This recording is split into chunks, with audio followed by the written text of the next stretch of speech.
is a communique issued at the end of the 2026 Muhammad Rosulullah International Conference, themed The Ummah Connection, Enhancing the Intersection of Faith, Principles, and Business Practices, held on Thursday, the 8th of January 2026, which coincides with the 19th day of Rajab 1447 AH.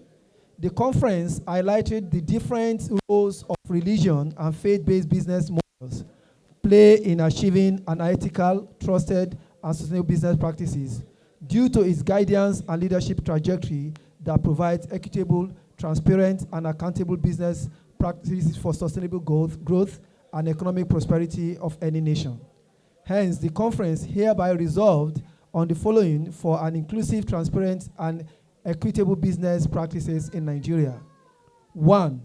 Business stakeholders and government should inculcate religious values into business practices such as investment, commerce, finance, and business education. 2.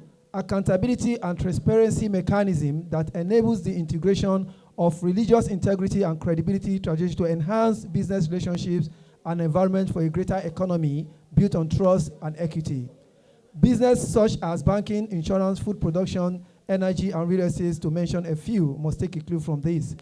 3. Religious groups and institutions must take the lead by engaging and organizing Islamic business forums that provide the opportunity for ethical business practices, ensuring that faithfuls comply with these principles to support government policies that key into the religious values.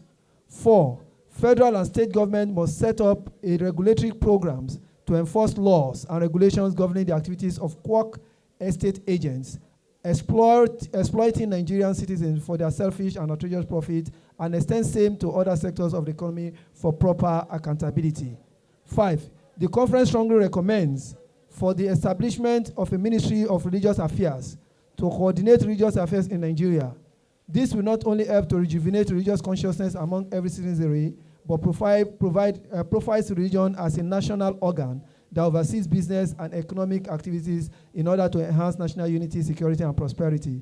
6. And finally, number 6, religion advocates for sustainable social responsibility of business organizations and institutions to ensuring positive impact on their host communities through social capital, human investment, and empowerment of women and youth for economic growth and sustainability. Thank you. So that has been the communique issued at this. We are going to file it and we're going to send it to the media for them to put on the news. Thank you. Thank you so much, sir. God bless you.